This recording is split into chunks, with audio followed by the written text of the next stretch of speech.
صہیونی فوج کی ایک بار پھر جنگ بندی کی خلاف ورزی۔ دیر البلح میں ڈرون حملے میں 2 بھائی شہید، خان یونس کے قریب گولہ باری سے کئی افراد زخمی۔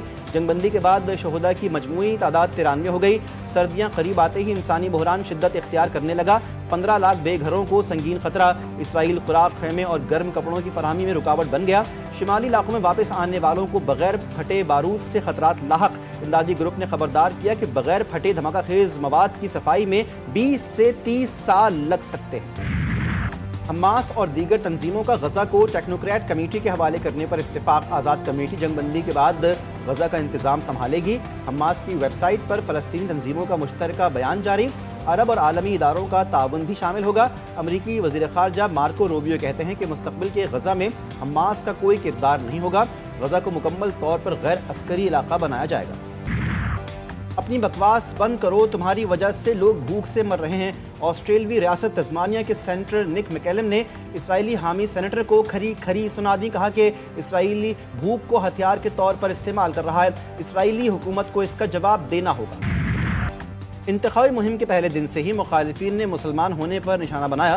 نیو یارک کے علاقے برونکس میں مسجد کے باہر جذباتی تقریر کرتے ہوئے نیو یارک میئر کے لیے ڈیموکریٹک پارٹی کے نامزد امیدوار زہران ممدانی نے کہا ان پر انتخابی مہم کے دوران نسل پرستانہ اور بے بنیاد الزامات لگائے گئے۔ بعض سیاسی کمیٹیوں نے ایسے اشتہارات چلائے جن میں انہیں دہشت گرد ظاہر کیا گیا۔ استنبول میں پاک افغان مذاکرات کا دوسرا دور ختم۔ مذاکرات 3 دن جاری رہنے کا امکان۔ مذاکرات کے 2 دور ہوئے۔ پاکستان نے پھر واضح کیا ہے کہ افغانستان کو ہر صورت فتنہ الخوارج کو لگام ڈالنا ہوگی۔ مذاکرات میں پاکستان کا 4 رکنی وفد شریک ہے اور افغان وفد کی قیادت نائب وزیر داخلہ حاجی نجیب کر رہے ہیں۔ پاکستانی وفد نے زور دیا پاکستان پر حملے کرنے والے گروہوں کے خلاف مؤثر کارروائی کی جائے۔ ترجمان دفتر خارجہ طاہر حسین اندرابی کے مطابق پاکستان کی دوحہ مذاکرات کے تحت افغانستان کی صورتحال پر نظر ہے۔ امید ہے کہ افغانستان اپنی سرزمین پاکستان کے خلاف استعمال نہیں ہونے دے گا۔ افغانستان کی جانب سے پاکستان کے خلاف ڈیموں کے معاملات کافی عرصے سے چلے آ رہے ہیں۔ پاکستان دریائے کنڑ کے حوالے سے عالمی قوانین کی پاسداری کرے گا۔ پاک افغان مذاکرات کامیاب نہ ہوئے تو افغانستان سے کھلی جنگ ہوگی۔ بھارت کے خلاف ایک جنگ لڑ چکے ہیں۔ افغان طالبان بھارتی پراکسی کے طور پر ہمارے خلاف کام کر رہے ہیں۔ وزیر دفاع خواجہ آصف نے 2 ٹوک الفاظ میں بتا دیا۔ میڈیا سے گفتگو میں کہا کہ آپشنز ہیں، بات طے نہ ہوئی تو پھر وار ہوگی۔ 4-5 روز سے کوئی واقعہ نہیں ہوا۔ ہم نے 40 سال افغانوں کی مہمان نوازی کی۔ بلوچستان پاکستان کا رقبے کے لحاظ سے سب سے بڑا صوبہ۔ بلوچ رہنماؤں نے رضاکارانہ طور پر پاکستان سے الحاق کا فیصلہ کیا۔ اللہ نے بلوچستان کو بے شمار قدرتی وسائل سے نوازا۔ افسوس ہے صوبے کی دولت ابھی بھی زمین کے اندر دفن ہے۔ گزشتہ دہائیوں میں بلوچستان کو نظر انداز کرنا خود احتسابی کا لمحہ ہے۔ وزیراعظم شہباز شریف کا خطاب، کہا کہ دور دراز علاقوں میں بجلی اور سڑکوں کی فراہمی بڑا مسئلہ ہے۔ بلوچستان کی ترقی پاکستان کی خوشحالی سے جڑی ہے۔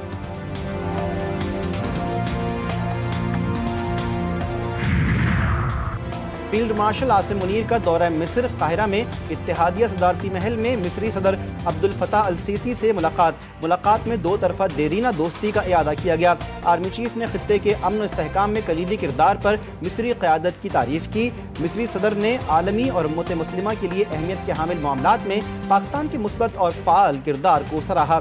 دونوں رہنماؤں نے باہمی اسٹریٹجک مفادات اور عوام سے عوام کے رابطوں کو مضبوط بنانے کے معاملات پر ہم آہنگی۔ شمالی وزیرستان دہشت گردی کا بڑا منصوبہ ناکام، 3 خوارج ہلاک۔ ISPR کے مطابق فورسز نے 24 اکتوبر کو وزیرستان کے علاقے جھالر میں دہشت گردی کے بڑے حملے کو ناکام بنایا۔ شرپسندوں نے جوانوں پر فائرنگ کر دی۔ اہلکاروں کی جوابی فائرنگ میں فتنہ الخوارج کے 3 دہشت گرد ہلاک ہو گئے۔ یہاں بھارتی حمایت یافتہ فتنہ الخوارج کی موجودگی اور خودکش گاڑی تیار کرنے کی مصدقہ اطلاع تھی۔ فورسز نے خودکش حملے کے لیے تیار کی جانے والی گاڑی کو تباہ کیا۔ کراچی میں SIU کی زیر حراست تشدد سے جاں بحق نوجوان کی موت کی وجہ کیمیکل ایگزامینیشن کے بعد معلوم ہو سکے گی۔ کیس میں پیش رفت، مقدمے میں نامزد 2 پولیس اہلکار گرفتار۔ DIG جنوبی کے مطابق FIR میں نامزد 2 اہلکاروں ASI عابد شاہ اور کانسٹیبل آصف علی کو گرفتار کر لیا گیا۔ ضرورت پڑی تو کیس کو دفعہ 302 یعنی ارادتاً قتل میں تبدیل کیا جائے گا اور مزید SIU اہلکار ملوث ہوئے تو انہیں بھی گرفتار کریں گے۔ ایڈیشنل IG کراچی کی ایک بار پھر عرفان پر تشدد کی تردید، کہا کہ SIU کی زیر حراست مرنے والے لڑکے عرفان کے جسم پر کوئی نشانات نہیں تھے۔ SIO کی حراست میں نوجوان کی ہلاکت، تشدد کے بجائے قتل خطا کا مقدمہ لواحقین کے بجائے سرکار کی مدیت میں درج۔ صدر تھانے میں درج FIR کے مطابق پولیس پارٹی نے عرفان اور ساتھیوں کو مشتبہ جان کر حراست میں لیا۔ انٹیروگیشن کے دوران عرفان بے ہوش ہو کر زمین پر گر گیا۔ مقدمے میں 2 ASI اور 4 اہلکار نامزد۔